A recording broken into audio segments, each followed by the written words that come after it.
Je voudrais vous parler de la prophétie et de l'esprit de prophétie dans la Bible, aussi bien dans l'Ancien que dans le Nouveau Testament. Alors en fait, simplement défini, la prophétie c'est la venue de l'Esprit de Dieu sur un homme ou une femme, puisqu'il y a des prophètes et des prophétesses. Donc c'est la venue de l'Esprit de Dieu sur un homme choisi par Dieu pour proclamer quelque chose de la part de Dieu. Donc le prophète reçoit directement un message du Seigneur, un message inspiré par l'Esprit de Dieu, et il l'annonce aux hommes. Et sous cet aspect-là, je ne vois pas de différence fondamentale entre l'Ancien et le Nouveau Testament. Souvent on fait une différence en disant que l'Ancien Testament, c'était le temps des grands prophètes et que maintenant, dans le Nouveau Testament, ça a changé. Maintenant, c'est un don de prophétie avec des ministères de prophètes, mais qui n'ont pas la même fonction que dans l'Ancien. J'ai pas le sentiment que ce soit entièrement vrai, bien qu'il y ait des différences entre l'Ancien et le Nouveau, mais ce sont plus des différences dans l'étendue de l'effusion de l'Esprit Saint que dans la nature du ministère du prophète et de l'exercice de l'esprit de prophétie ou du don de prophétie. Ce qu'il y a aujourd'hui dans le Nouveau Testament, dans l'Église, le Seigneur a répandu son esprit en abondance et sur les hommes et les femmes, il a distribué ce qu'on appelle l'un des aspects du don de l'esprit, c'est-à-dire le don de prophétie. On le verra dans 1 Corinthiens 14. Et il a appelé certains hommes à exercer un ministère de prophète.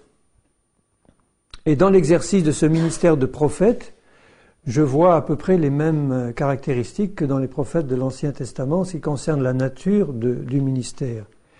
Bon, il y a trois aspects dans le ministère de prophète. Là, je parle du ministère de prophète et de l'esprit de prophétie qui parle au travers des prophètes.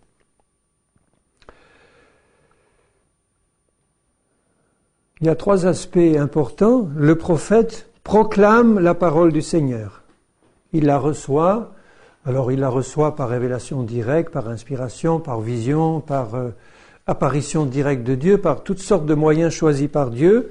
Dieu se manifeste et se révèle à un homme ou à une femme et lui annonce une parole que le prophète doit donner aux hommes. Ensuite, le deuxième aspect, c'est que le prophète annonce un certain nombre d'événements futurs. Il fait des prédictions de la part du Seigneur, qui n'ont rien à voir avec l'esprit de divination des faux prophètes ou des gens qui font de l'occultisme, mais Dieu qui connaît toutes choses peut annoncer d'avance certaines choses à ses serviteurs les prophètes en leur demandant de répercuter ces prédictions et ces événements futurs annoncés par les prophètes, de les répercuter au niveau du peuple. Et en général, ces événements, on le voit dans la Bible, qui prédisaient des événements futurs, tournent pour la plupart autour de l'annonce du Messie dans l'Ancien Testament, ou l'annonce de la venue du royaume de Dieu dont le Messie est roi dans le Nouveau Testament, puisque le Messie est déjà venu sous son aspect souffrant, mais il n'est pas encore venu sous l'aspect du roi de la terre. Il vient bientôt enlever l'Église et ensuite, plus tard, il établira sur la terre un royaume de 1000 ans avant le renouvellement de toutes choses.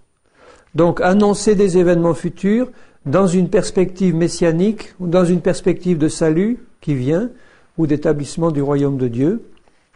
Et le troisième aspect, qui est un aspect très important de la prophétie, c'est le fait de dénoncer le péché et l'apostasie et d'être un veilleur sur la tour pour voir l'ennemi venir et avertir le peuple du Seigneur.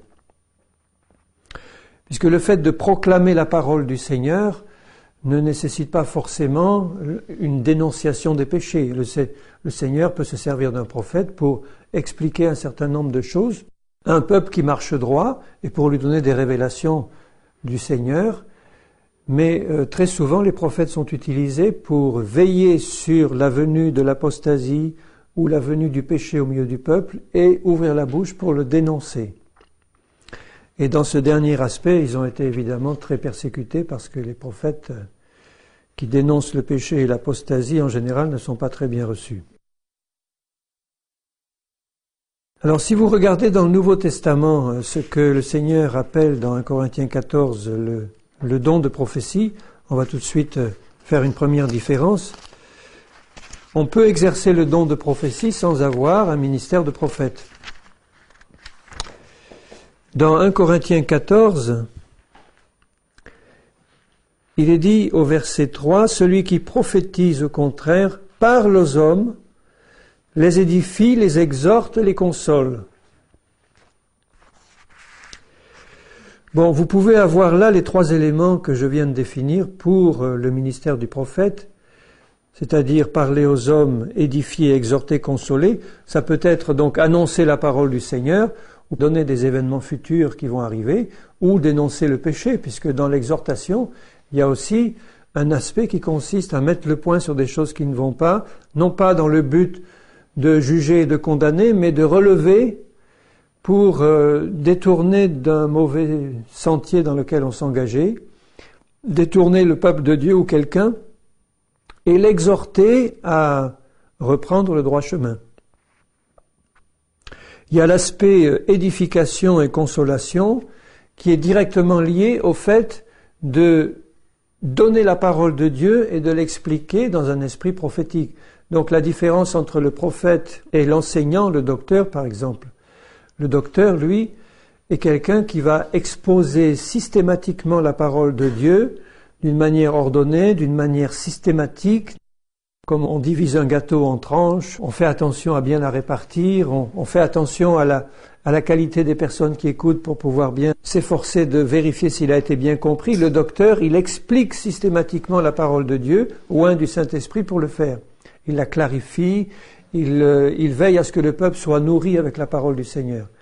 Alors que le prophète, lui, peut être envoyé pour expliquer la parole du Seigneur, mais il y a toujours un élément différent de celui de l'enseignant. L'enseignant, son travail est d'expliquer de manière systématique. Le prophète, lui, il peut recevoir une parole du Seigneur d'une manière immédiate et brutale, la donner à ceux qui écoutent. Il peut recevoir un don surnaturel à un moment donné, et il peut avoir cet aspect de prévision d'événements futurs ou d'événements surnaturels et de dénonciation immédiate du péché, qui n'est pas forcément la caractéristique d'un enseignant de la parole, qui peut le faire au cours de ses enseignements, mais il n'est pas appelé, lui, à recevoir des révélations sur des événements futurs ou de dénoncer forcément le péché quand il se présente. Mais le fait d'enseigner la parole doit aboutir au résultat qui consiste à édifier le peuple du Seigneur dans la parole, donc de l'écarter aussi du péché et de le préparer à tous les événements que le Seigneur annonce dans sa parole. Tous les événements futurs annoncés par les prophètes se trouvent confirmés dans la parole écrite du Seigneur, et que ce soit le prophète ou que ce soit l'enseignant, ils peuvent recevoir du Seigneur quelque chose à annoncer au peuple qui est une similitude dans le message qu'ils annoncent, c'est l'Esprit du Seigneur, mais dans la manière dont ils vont le présenter, le message ne sera pas présenté de la même manière. L'enseignant, c'est un professeur, un maître d'école, un instituteur, enfin quelqu'un qui va oint par l'Esprit du Seigneur, c'est pas quelque chose de théologique et d'intellectuel, il est oint par l'Esprit du Seigneur pour décortiquer la parole, inspirée par le Saint-Esprit, et la faire passer dans le cœur des enfants du Seigneur qui sont là pour l'écouter. Le prophète, lui, a un message de la même nature dans le fond, mais qui est présenté d'une manière tout à fait différente.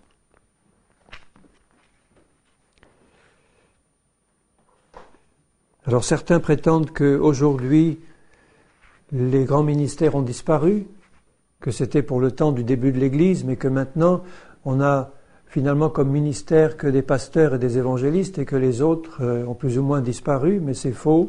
Jusqu'à la fin des temps, jusqu'au retour du Seigneur, et le Seigneur manifestera les 5 grands ministères qu'il énonce dans Éphésiens 4. Alors là, ce qui nous intéresse, donc, c'est la prophétie et l'esprit de prophétie.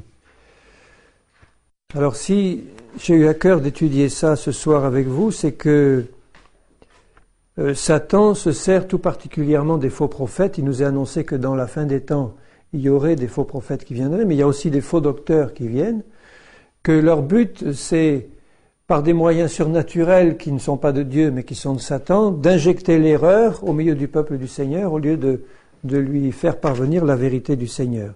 Donc Satan fait lever en face de nous, dans la fin des temps, des faux prophètes, des faux docteurs, des faux ministères, des faux apôtres, etc. Et il nous faut bien discerner dans la parole du Seigneur ce qui vient de Dieu et ce qui vient de l'ennemi, parce que parfois la similitude est très proche. Et il est difficile quelquefois, si on ne prend pas garde, de discerner entre le vrai et le faux. Et pour ma part, il me semble qu'il est peut-être plus facile pour Satan de se servir des faux prophètes que des faux docteurs. Enfin, des faux docteurs, il s'en sert aussi. Mais un faux prophète qui reçoit, soi-disant, une révélation immédiate du Seigneur qui est puissante et qui dit « L'Éternel m'a parlé, l'Éternel m'a donné une vision, l'Éternel m'a dit que » et qui est confirmé par certains signes et miracles, aura un aspect surnaturel qui va peut-être frapper davantage le cœur de ceux qui l'écoutent que l'enseignant qui décortique la parole de Dieu et où il n'y a pas forcément un élément si surnaturel. Vous savez que quand un enseignant de la parole de Dieu passe et fait une tournée, il y a en général moins de monde que quand un prophète du Seigneur passe, parce que l'élément surnaturel est plus visible quand la prophétie, le don de prophétie se manifeste.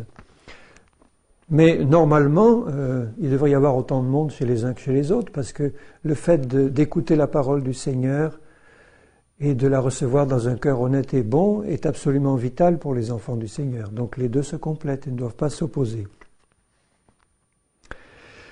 Alors, cette personne qui est choisie par Dieu pour recevoir une parole et la transmettre n'est pas nécessairement quelqu'un qui marche à 100% avec Dieu. Et c'est ça qui complique aussi la situation dans le discernement, parce que Dieu peut se servir pour apporter une parole. Il peut se servir de gens qui ne sont pas des chrétiens très spirituels, ou il peut se servir même de gens qui ne sont pas chrétiens du tout. Il y a des exemples dans la parole. Ou des gens qui ne sont pas vraiment des chrétiens brillants ou des serviteurs de Dieu brillants. Bon, l'exemple le plus évident, c'est celui de Balaam, qui avait reçu du Seigneur des manifestations et des visions et des paroles qui étaient extraordinaires, qui sont parmi les plus belles prophéties de la Bible, et qui n'était pas un vrai serviteur de Dieu, quelqu'un de consacré au Seigneur. Il avait le cœur tourné vers l'appât du gain et du pouvoir, et en fait, ça a été sa perte. Mais il a été quand même choisi par Dieu, à un moment donné, pour apporter des prophéties qui sont réelles. Vous avez le cas de Saül. Le roi Saül aussi a été compté au moins 2 fois dans la Bible parmi les prophètes. Il a été saisi par l'Esprit de Dieu et s'est mis à prophétiser à 2 occasions bien précises. Et quand on voit la vie de Saül, sa consécration, la manière dont il a fini dans l'occultisme, dans le suicide, on ne peut pas dire que c'est un modèle de vrai serviteur de Dieu. Mais il a été saisi par l'esprit de prophétie et il s'est mis à prophétiser. Je lirai par exemple dans 1 Samuel 10, dans le premier livre de Samuel. C'est tout à fait au début de l'appel de Saül à être roi, quand Samuel est envoyé pour l'oindre d'huile. Saül était encore un homme qui était petit à ses propres yeux. Il ne s'était pas encore gonflé d'orgueil comme par la suite. Et Samuel, le prophète, quand il loin d'huile, lui dit « Voilà un certain nombre de signes qui vont arriver et qui vont te prouver que l'appel qui t'a été lancé vient bien de Dieu et que tu as été choisi pour régner sur Israël. » Et parmi ces signes, il devait rencontrer une troupe de prophètes. Dans 1 Samuel 10 et au verset 5, Samuel lui dit « Après cela, tu y arriveras à Gibéa, Elohim, où se trouve une garnison de Philistins. En entrant dans la ville, tu rencontreras une troupe de prophètes descendant du haut lieu, précédés du luth, du tambourin, de la flûte et de la harpe, et prophétisant eux-mêmes. L'Esprit de l'Éternel te saisira, tu prophétiseras avec eux, et tu seras changé en un autre homme. » Et c'est exactement ce qui lui est arrivé. Il a été saisi par l'Esprit de Dieu, il s'est mis à prophétiser avec les prophètes. Alors qu'un peu plus loin, dans 1 Samuel 19, donc c'était bien longtemps après, des années après, quand déjà l'Esprit du Seigneur n'agissait plus en Saül et qui s'était rebellé contre Dieu et qu'il persécutait David qui avait été choisi par Dieu à sa place. Dans 1 Samuel 19, il est dit au verset 18, David prit la fuite et s'échappa. Il se rendit auprès de Samuel à Rama et lui raconta tout ce que Saül lui avait fait. Puis il alla avec Samuel demeurer à Naïoth. On le rapporta à Saül en disant, voici, David est à Naïoth, près de Rama.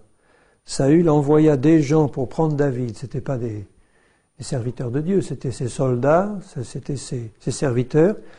Ils virent une assemblée de prophètes qui prophétisaient, ayant Samuel à leur tête.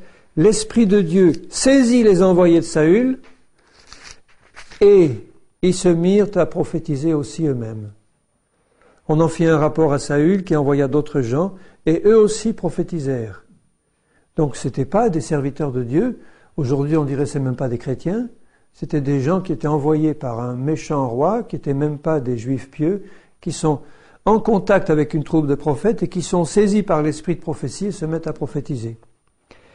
Il en envoya encore une troisième fois et ils prophétisèrent également. Alors Saül alla lui-même à Rama.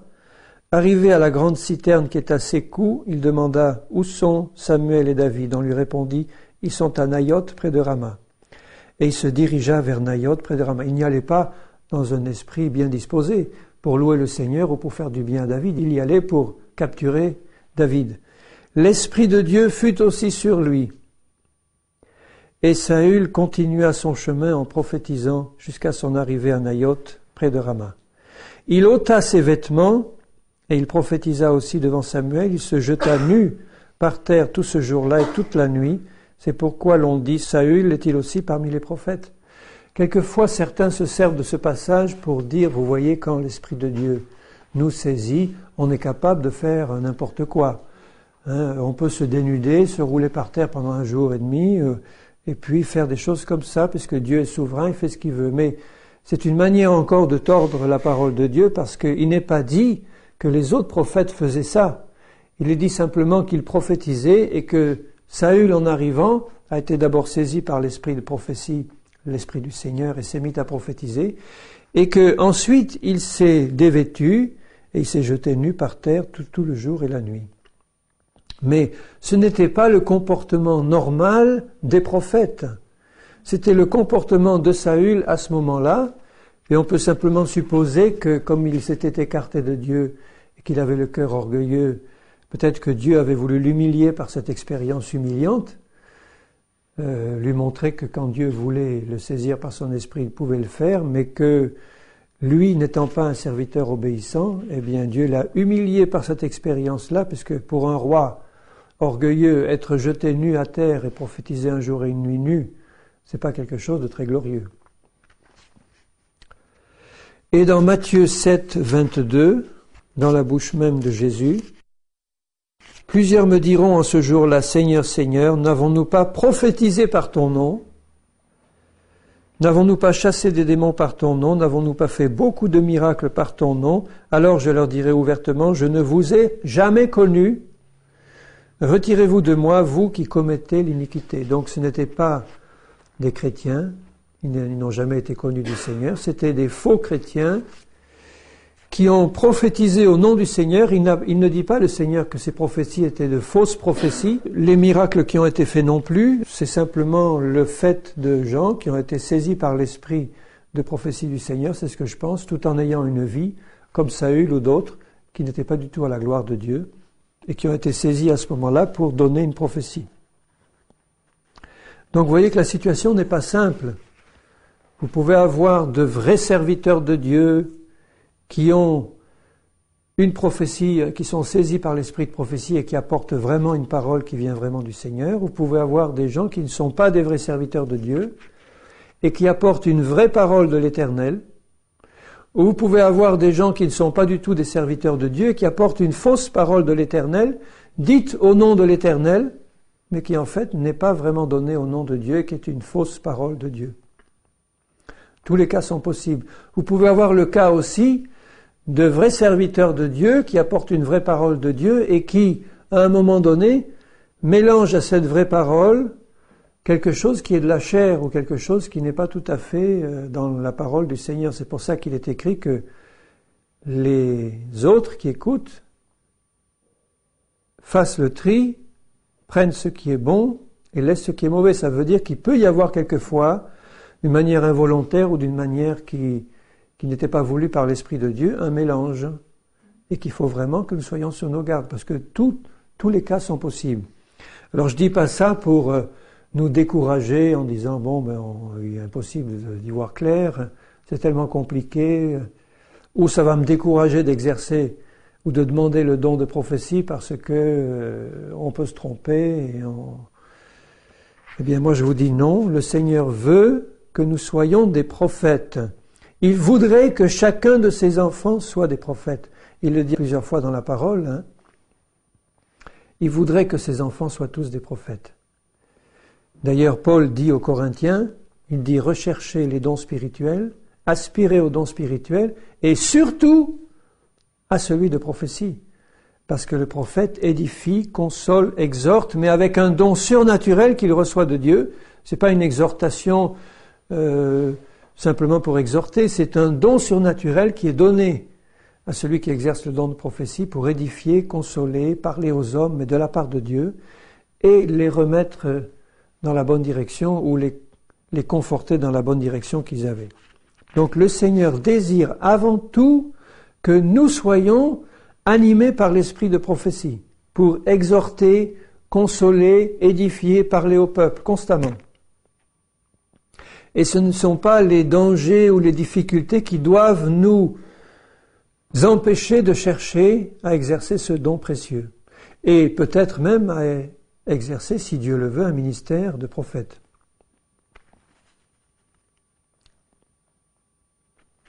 Donc ce qui est important, c'est qu'il faut absolument pouvoir discerner quel est l'esprit qui est à l'œuvre et discerner si le message qui est apporté vient vraiment de Dieu. Ce discernement est absolument capital et vital.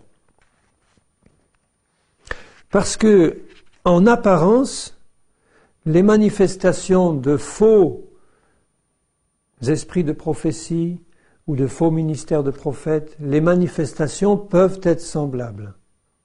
Il peut y avoir le même type de manifestation, il peut y avoir des miracles et des signes qui ont l'air de confirmer, il peut y avoir des manifestations dans le comportement des prophètes qui ressemblent à ce qui se passe dans le cas de faux prophètes. Il faut donc faire attention et discerner.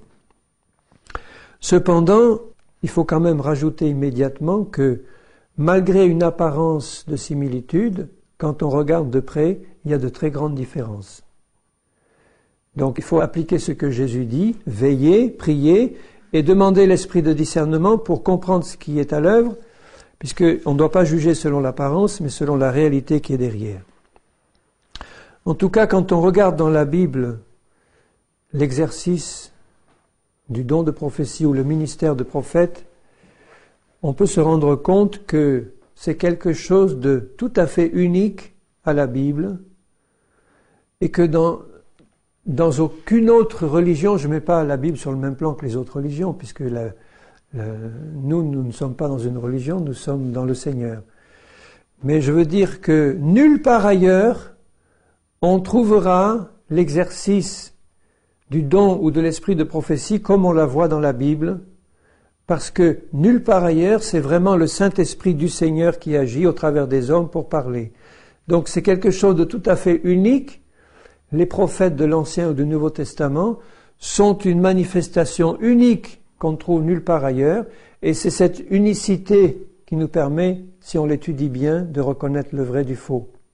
On verra, en étudiant la Bible, dans l'Ancien Testament, dans le Nouveau Testament, comment l'esprit de prophétie s'est manifesté, auprès de qui il s'est manifesté, de quelle manière il s'est manifesté, avec quels signes, quels sont l'ensemble des signes qui permettent de dire que tel prophète est un vrai prophète et que son message vient vraiment de Dieu.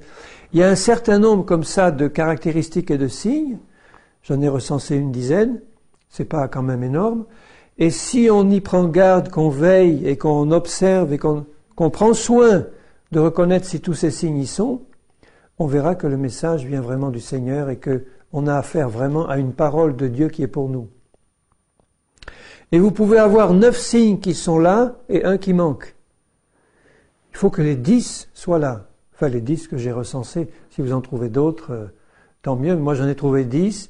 Et tous les 10 doivent être présents pour que nous puissions dire, un seul suffirait, peut-être, mais en tout cas, si un seul nous suffit à comprendre que c'est vraiment Dieu qui parle, ce seul signe doit nous permettre, si on les cherche, de reconnaître que les 9 autres y sont aussi.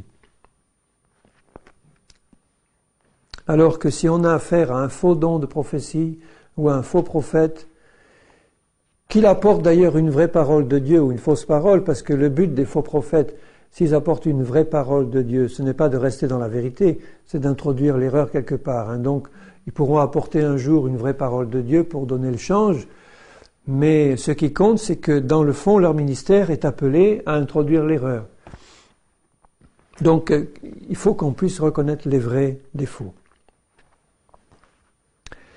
Alors, ce qui fait le caractère unique des prophètes de la Bible, ou de ceux qui sont saisis par cet esprit de prophétie, c'est que, pour leur cas, c'est Dieu qui parle vraiment. C'est parce que c'est Dieu qui parlait vraiment, au travers d'eux, qu'il y a ce caractère unique qu'on ne trouve nulle part ailleurs. Par exemple, les faux prophètes dont on voit des exemples dans la Bible, comme ils n'étaient pas animés par le véritable esprit du Seigneur, il se passe dans la manifestation de ce qu'ils apportent des choses qui ne se manifestent pas dans l'exercice du ministère des vrais prophètes. Par exemple, dans 1 Roi 18, quand le Seigneur envoie Élie sur le mont Carmel pour qu'il puisse prouver au peuple où est la vérité. Lui, c'était le seul des prophètes de l'Éternel qui était là, et il y avait 850 faux prophètes de Baal et d'Astarté, et le peuple était en pleine apostasie, et il fallait à tout prix leur montrer où était la vérité. Et à ce moment-là, Élie demande un test, il convoque tout le monde au mont Carmel, et il dit à tout le peuple, eh bien voilà, nous allons faire un test. Les faux prophètes vont invoquer leur Dieu, moi j'invoquerai le mien, et celui qui répondra par le feu du ciel sur le sacrifice, ce sera celui-là le vrai Dieu. Et les autres acceptent. Ça veut dire qu'ils ne craignaient pas au départ, s'ils avaient su dès le départ que ça ne marcherait pas, ils n'auraient pas accepté.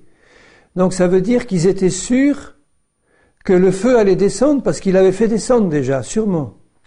Au cours de leurs incantations, de leurs cérémonies occultes, etc., ils avaient sûrement déjà fait descendre le feu du ciel en invoquant leur Dieu.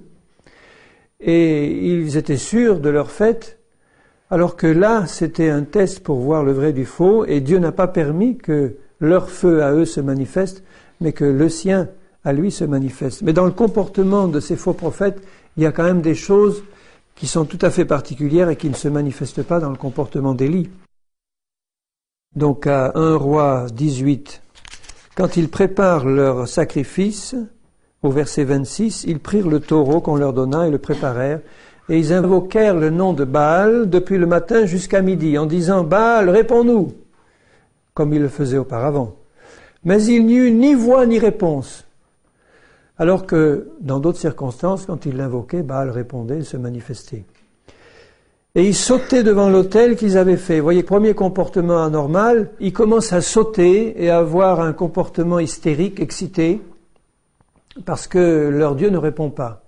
Alors ils vont un peu plus loin dans la recherche de sa réponse et ils commencent à sauter devant l'autel à midi. Élie se moque à d'eux et dit « Criez à haute voix puisqu'il est Dieu. Il pense à quelque chose, ou il est occupé, ou il est en voyage. Peut-être qu'il dort, il se réveillera. » Ils ne saisissent même pas le côté moqueur d'Élie et ils continuent. Et ils crièrent à haute voix. Et ils se firent, selon leur coutume, des incisions avec des épées et des lances jusqu'à ce que le sang coule sur eux. Lorsque midi fut passé, ils prophétisèrent. Ils se mettent à prophétiser surnaturellement par l'esprit de Baal jusqu'au moment de la présentation de l'offrande, mais il n'y eut ni voix, ni réponse, ni signe d'attention. Et on voit après ce qui a été fait, c'est que Élie tranquillement fait préparer l'autel, 12 pierres, découpe le taureau, le met sur le feu, le boit. Il fait verser 12 cruches d'eau pour que ce soit bien mouillé. Et il fait une simple prière en disant « Éternel, montre-leur que tu es l'Éternel, le vrai, et le feu du ciel descend. » Mais vous voyez dans la simplicité de la présentation d'Élie et de ce qu'il fait, comparé à l'excitation hystérique et aux cris et aux prophéties et aux incisions des faux prophètes, vous voyez toute la différence entre le vrai et du faux. Ça ne veut pas dire que les prophètes, quand ils sont vraiment saisis, les vrais, par l'Esprit de l'Éternel, ils ne puissent pas être saisis d'émotions violentes et être saisis au plus profond de leur cœur par la manifestation de Dieu qui se produit, même tomber devant Dieu qui se manifeste ou même être muets de crainte et d'effroi devant ce qui se passe, comme Daniel, comme Jean l'ont été quand Dieu s'est manifesté. Mais on ne voit pas ce genre de comportement hystérique et excité qui caractérise là, dans 1 Roi 18, le comportement de ces faux prophètes. L'émotion est normale. Imaginez un peu quand Dieu se manifeste directement devant vous et que vous vous trouvez devant le Tout-Puissant, on doit ressentir des émotions qui peuvent être violentes. Mais on ne va pas se lancer, on ne voit pas dans la Bible en tout cas, les gens à qui Dieu se manifeste, se lancer dans un comportement hystérico-maniaque qui n'a rien à voir avec la manifestation du Seigneur. Qu'il puisse y avoir des émotions fortes, des émotions violentes, que certains puissent tomber face contre terre ou que certains se trouvent muets, saisis d'effroi et d'admiration devant Dieu qui se manifeste, d'accord. Mais ce que vous trouvez dans le comportement de tous les vrais prophètes, vous trouvez quand même une conscience qui reste éveillée, une illumination pleine et entière, et la maîtrise de soi, quoique là, il puisse y avoir des choses qu'on ne peut pas maîtriser, par exemple des gens qui tombent face contre terre, ou Daniel qui est privé de toutes ses forces en disant je peux pas me relever parce que j'ai les genoux qui tremblent et j'ai plus de force. Donc c'était des choses qu'il ne maîtrisait pas physiquement, mais intellectuellement et spirituellement, il maîtrisait parfaitement la conscience qu'il avait de la situation et il n'était pas complètement déconnecté, comme un médium peut l'être, de ce qui se passait. Il restait pleinement conscient de ce qui se passait, et si physiquement il y avait des manifestations qui allaient au-delà de ses forces ou qui le privaient de ses forces, son intelligence spirituelle restait éveillée et complètement consciente de ce qui se passait, et il était capable de comprendre ce qui se passait, de parler, de répondre à Dieu, qui l'a fortifié en posant sa main sur lui. Il peut y avoir aussi des révélations de Dieu qui sont des manifestations avec message divin, donc prophétique. Il peut y avoir même ce que la Bible appelle des extases divines. Une extase divine, c'est un état où on se demande encore si on est dans son corps ou si on n'y est pas. On est en présence de Dieu, comme quand Paul parle de celui qu'il connaît, qui est en fait lui, qui a été ravi au 3e ciel et qui a vu des choses ineffables et qui ne savait pas si c'était dans son corps ou hors de son corps. Ça a été une extase divine qui a été très forte, mais qui ne l'a pas privé de ses moyens de conscience et de connaissance. Donc le fait qu'il y ait une extase, comme aussi quand Pierre est sur le toit de Simon le corroyeur et que là il est en train de méditer, de prier en plein midi, et qu'il est bien dit qu'il eut une extase et qu'il vit les cieux s'ouvrir, il a une vision céleste, cette nappe qui descend avec des animaux, et qu'il a tout troublé en se demandant ce qui se passe, le mot extase est employé. Donc vous voyez qu'un comportement où il peut y avoir une extase, ça ne veut pas dire forcément entrer dans un comportement mystico-religieux où on entre dans quelque chose de complètement irrationnel et totalement délirant. Je vais vous lire le passage de Actes 10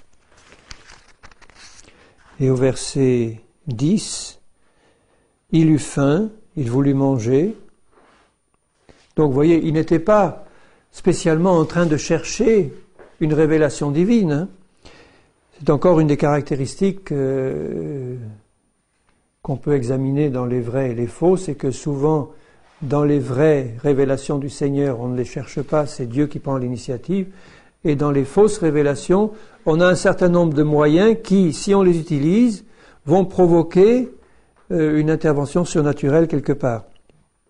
Et là, c'est pas Dieu qui contrôle, c'est l'homme qui contrôle. Alors que là, il eut faim, il voulut manger. Pendant qu'on lui préparait à manger, il tomba en extase. Donc il s'est passé quelque chose de surnaturel.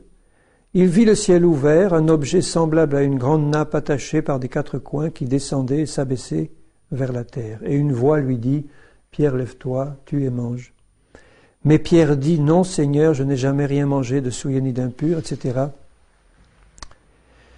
Et au verset 17, il dit, Pierre ne savait en lui-même que penser du sens de la vision. Donc vous voyez que Pierre reste parfaitement conscient.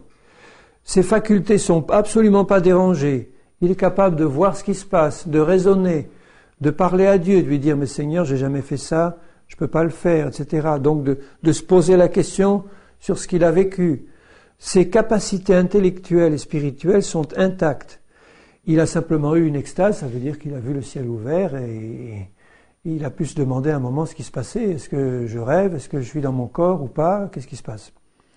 Mais il n'a pas été privé de ses moyens intellectuels et de ses moyens de contrôle de ce qui se passait.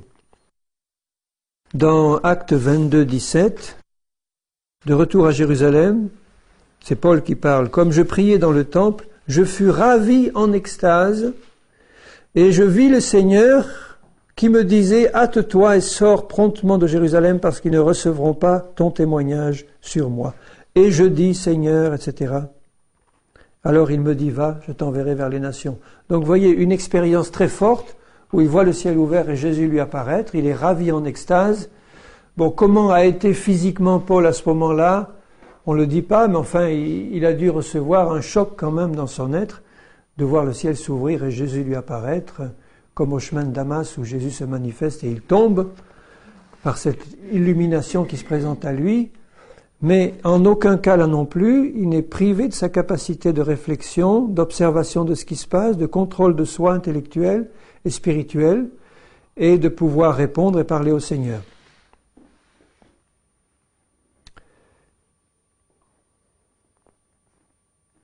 Donc le fait qu'il y ait des tremblements, le fait qu'il y ait un sentiment de sortie ou pas de son corps, le fait qu'il y ait même une chute, bien que je souligne que les chutes qu'on voit dans l'apparition de Dieu soient toujours en avant et jamais en arrière, c'est toujours sur leur face qu'ils chutent devant Dieu et jamais en arrière. Il n'y a pas un seul cas de présentation de chute en arrière au cours d'une manifestation divine. Au contraire, dans la Bible, quand les gens chutent en arrière, c'est un signe de jugement de Dieu et de malédiction, comme dans le jardin de Gethsémanée, comme quand Ésaïe dit « Il recule en tremblant ceux qui boivent du vin et qui s'enivrent », et il chute en reculant, il tombe à la renverse. Mais en tout cas, le fait qu'il y ait ces signes physiques peut donc accompagner une manifestation surnaturelle de Dieu, et l'accompagne bien souvent, parce que c'est quelque chose qui nous frappe et qui nous met en présence de la majesté de Dieu, et qui a forcément des réactions dans notre esprit, notre âme et notre corps, sous forme de sentiments qui peuvent être très forts, de manifestations physiques qui peuvent être aussi très fortes, des tremblements, une chute, etc. Mais ce que vous avez dans tous les cas, c'est que la conscience n'est jamais affectée. Il n'y a pas de perte de personnalité, de contrôle inconscient par une autre personnalité ou une entité extérieure qui prend possession et qui nous coupe de notre personnalité normale. Il n'y a pas de perte de conscience. Chaque fois que Dieu s'est manifesté, il y a pu avoir des phénomènes violents ou qui dépassent ce qu'il y a de normal dans le comportement d'un être humain, mais en aucun cas vous n'avez une perte de conscience, une perte de connaissance de ce qui se passe et de contrôle intellectuel et spirituel de ce qui se passe. Et quand il y a eu des manifestations physiques comme perte de force ou chute, souvent au contraire c'est Dieu qui est venu, comme dans le cas de Daniel, pour fortifier et relever la personne qui éprouvait ces manifestations physiques, parce que c'est sûr que le corps ne peut pas supporter la présence de Dieu, et il peut avoir des réactions de faiblesse, mais Dieu est toujours intervenu, pour Jean aussi, quand Jean voit Jésus lui apparaître dans l'Apocalypse, il est là tout tremblant, face contre terre, et c'est le Seigneur qui le fortifie. Donc manifestement, Dieu ne veut pas que nous perdions conscience Et Dieu ne veut pas que nous perdions le contrôle de ce qui se passe, parce que quand il parle aux hommes, quand il parle aux prophètes, il veut que les prophètes écoutent et comprennent exactement ce qu'il dit pour le redonner en participant volontairement à l'œuvre du Seigneur, et pas comme des médiums qui donnent un message et qui ensuite, quand ils se réveillent, n'ont plus aucune conscience de ce qui se passe. Dieu veut des acteurs conscients, réfléchis, volontaires, qui participent à son œuvre, qui écoutent son message et qui vont redonner la parole telle qu'il a donnée. C'est ça que Dieu veut. Il ne veut pas que nous soyons privés de nos moyens de contrôle et de connaissance. Alors que dans la manifestation des faux dons de prophétie qui viennent de notre esprit que de l'esprit du Seigneur, vous avez dans tous les cas une possession par une entité ou un esprit extérieur de l'esprit de la personne qui est là, et soit une perte de conscience, soit une domination complète de la personnalité par un autre esprit qui se manifeste à ce moment-là. Les médiums, etc. Bon. Et ceci est souvent provoqué par un certain nombre de moyens qui peuvent être la musique, qui peuvent être les chants, qui peuvent être les danses, qui peuvent être les incantations, qui peuvent être des drogues ou des boissons enivrantes, qui peuvent être des cris, enfin des incisions, comme on le voit dans 1 Roi 18. Donc un certain nombre de moyens, soit physiques, soit magiques, qui mettent l'homme en condition où il va pouvoir recevoir une parole qui ne vient pas de Dieu. Donc, vous voyez que la différence est très grande. Dans l'exercice du vrai don de prophétie, il n'y a aucune mise en condition, rien. Dans l'exercice de faux dons, il y a très souvent, ou la plupart du temps, une mise en condition préalable pour attirer un mauvais esprit et se mettre dans une position telle où on va pouvoir manifester cet esprit qui cherche à parler. Bon, vous avez évidemment des cas extrêmes comme le vaudou, où là c'est évident, où là par des danses, des tam-tams, des incantations, des drogues, des pratiques diverses, eh bien le médium se met dans un état tel que finalement il devient un véhicule idéal pour l'expression du mauvais esprit qui est là. Vous ne voyez jamais ça dans la manifestation du don véritable de prophétie. C'est pour ça qu'il faut se méfier de toutes les situations où il y a une perte de contrôle de ce qui se passe et où on sent quelque chose d'extérieur nous contrôler de manière à ce que notre volonté ne puisse plus s'exercer. Où on entre complètement contrôlé et dominé par quelque chose pour faire des choses qui échappent complètement à notre volonté et qui, à la limite, deviennent des comportements hystériques et des comportements qui n'ont plus rien à voir avec le comportement de quelqu'un qui est vraiment sous l'Esprit du Seigneur. Vous trouverez la suite de ce message sur le CD C164B. Merci.